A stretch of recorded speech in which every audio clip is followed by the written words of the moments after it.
Welcome back. Law and order broke down for several hours in the Jabi district of Abuja today when policemen fired tear gas canisters at some members of civil rights groups who were protesting the continued closure of the corporate headquarters of the Peace Corps of Nigeria in spite of the two different court judgments against the police.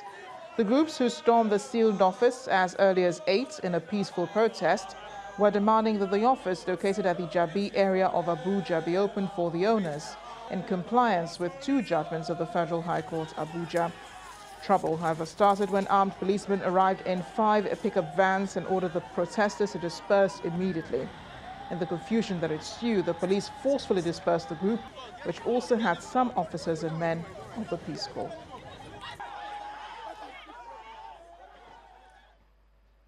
The federal government is optimistic that the impact of the economic recovery and growth plan will be felt by Nigerians within the next 6 to 12 months. The coordinator of the plan in the presidency, Mr. Folarin Ayalande, explained that the long-term growth and productivity of business has been constrained by the infrastructure challenges in the power and transportation sectors. He was speaking at the inaugural roadshow of the African Investment Forum in Abuja. Our correspondent, Gloria Umezuke, reports. Nigeria's National Infrastructure Master Plan estimates that the country needs about $3 trillion over a 30-year period to bridge its infrastructure financing gap.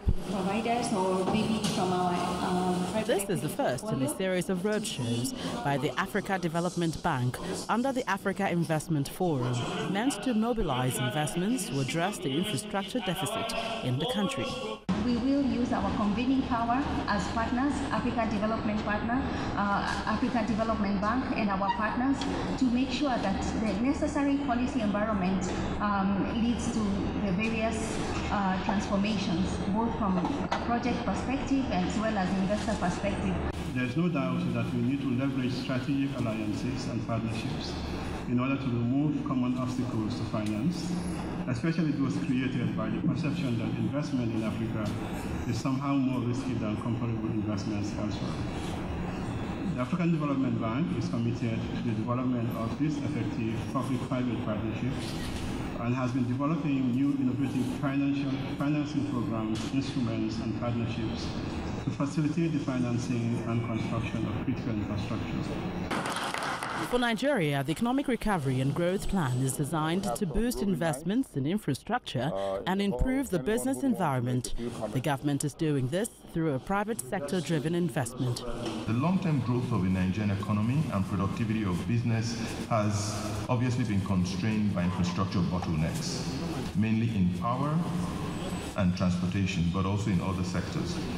Government will continue to facilitate private sector investment through key reforms to level the playing field, but the private sector must drive the process by channeling investment into sectors that have large job creation potential. Here, key government officials and private sector infrastructure managers and investors are hoping that they can reach a mutually beneficial agreement that will increase infrastructure financing for the country. Gloria Umezuke, Channels Television News. I'll take us to more business news now with Anne Mawodo.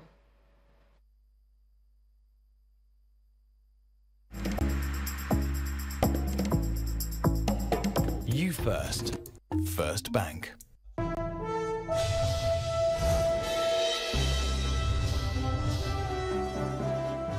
Thank you, Marachi, and welcome to Business News. The House of Representatives has resolved to investigate the financial records and actual production capacity of the Nigerian National Petroleum Corporation, the NNPC, from January 2018 to date to ascertain the volume of sales of crude oil. The House also resolved to investigate the yearly production output to determine the impropriety or otherwise of the claim of 2 million barrels of crude oil per day by the corporation. The motion for investigation was moved by Representative Osai Nicholas, citing NNPC's current under-remittances to the Federation account. We then need to investigate NNPC current under-remittances to the Federation account. Note, Mr. Speaker, distinguished honorable colleagues, that the monthly Federal Accounts Allocation Committee, FAAC, meeting where representatives of the federal, state, and local government share funds that accrue to the Federation account could not hold for the month of June due to under-remittance of about 100 billion by NNPC. Many less resource-endowed states and local governments depends on these allocations for monthly payment of salaries and allowances of its workers.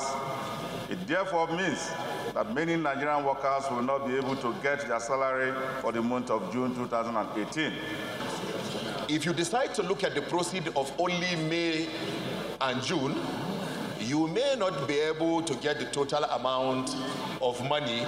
You can have a situation where crude is sold in March or April and payment is made in August or July. So I think, Honorable Osai, you need to expand the time. Otherwise, you will not be able to achieve any results when you embark on this investigation. If you really want to achieve something out of this investigation, you need to tear open the issue of production, volume of production. The reconvened June meeting of the Federation Account Allocation Committee, earlier scheduled to hold today, has once again been suspended and rescheduled for Thursday. The initial meeting, comprising the Ministry of Finance and the Finance Commissioners of the 36 states and the FCT, ended in a deadlock 2 weeks ago, as the NNPC was blamed for inadequate remittance of funds into government coffers. The chairman of the Finance Commissioners Forum, Mr. Yunusa Mahmood, refused to comment on the matter.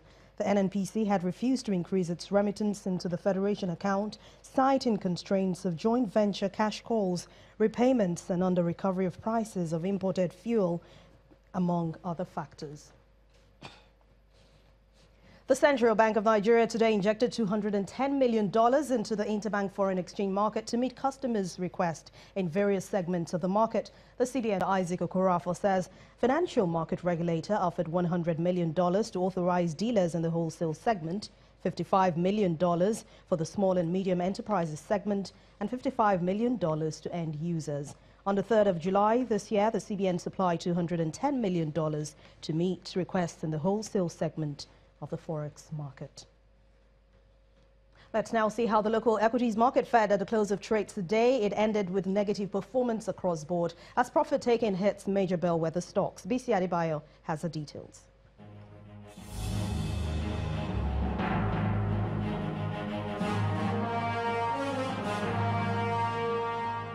Glad you could join us on the stock market report. Heavy sell-off dominated all 5 major counters of the domestic stock markets at the close of Tuesday's trading session, wiping off the marginal gain earlier recorded in Monday's session. The impact led to a 60 basis points drop in the market's main index and 82 billion naira decline in the total value of listed equities. Traders and analysts cite the temporary impact of political risk as one of the major reasons for the downturn, despite existing positive market fundamentals. Meanwhile, 12 gainers were led by the share price increase from Forte Oil. Mutual Benefits is ahead of 26 losers, while the shares of Zenith Bank, FBN Holdings and Transcorp are the most actively traded stock from a total of 213.2 million units sold today. And that's it on the stock market report. I am BC Adebayo.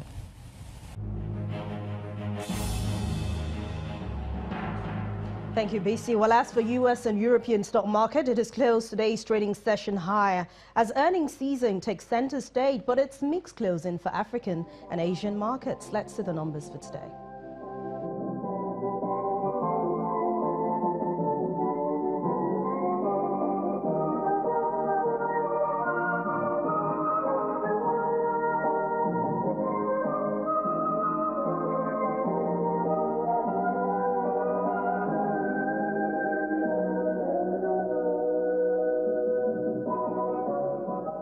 And that ends business news for tonight. Thank you so much for watching. I'm Anne Nwawadu. It's back to you, Marachi.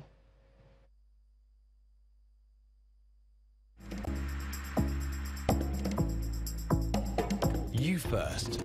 First Bank. Thanks a lot. And the picketing of MTN outlets across the country by the Nigeria Labour Congress continued today, with the unionists assembling in front of the telecoms giant's headquarters in the Falomo area of Ikoyi in Lagos State. According to the NLC, various staff members of the corporation had reported cases of cruel working conditions, indiscriminate layoffs, and a strict no-union policy by the company's administration. The president of the labor union, Comrade Ayuba Waba, declared that the protest will continue until their demands are met. Governor Ibrahim Dankwabo of Gombe State believes there is need to build bridges of friendship across the country in order to strengthen unity and among different ethnic nationalities.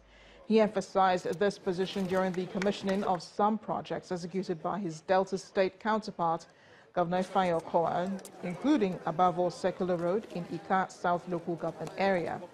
Governor Dankwabo was received in Abavo by the Hausa community, which had been living there since 1911. Here he urged Northerners to obey the norms and customs of the indigents. He also commissioned the Owerri Olubo Ekwoma Road in Ika Northeast Local Government Area, where they were welcomed by excited residents. The Delta State Governor explained that the road projects will open up communities to infrastructure growth and development. I want to appreciate this community for keeping our people and for our people keeping it. I urge this community to live in peace with their host community. And for this community too, we have handed over this our people in peace and in trust that you will be your brother's keeper. The Abavo market is one of the biggest markets in the whole of this state, and people cannot controvert that. And if we are to ensure that same continues, it means that we have to grow the town. We will continue to do more for the rest of Delta State, because that is what we took an oath to do.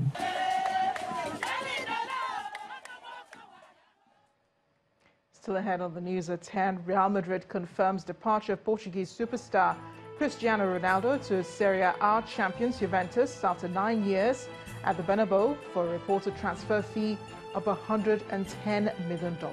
That's on Sports News. Stay with us.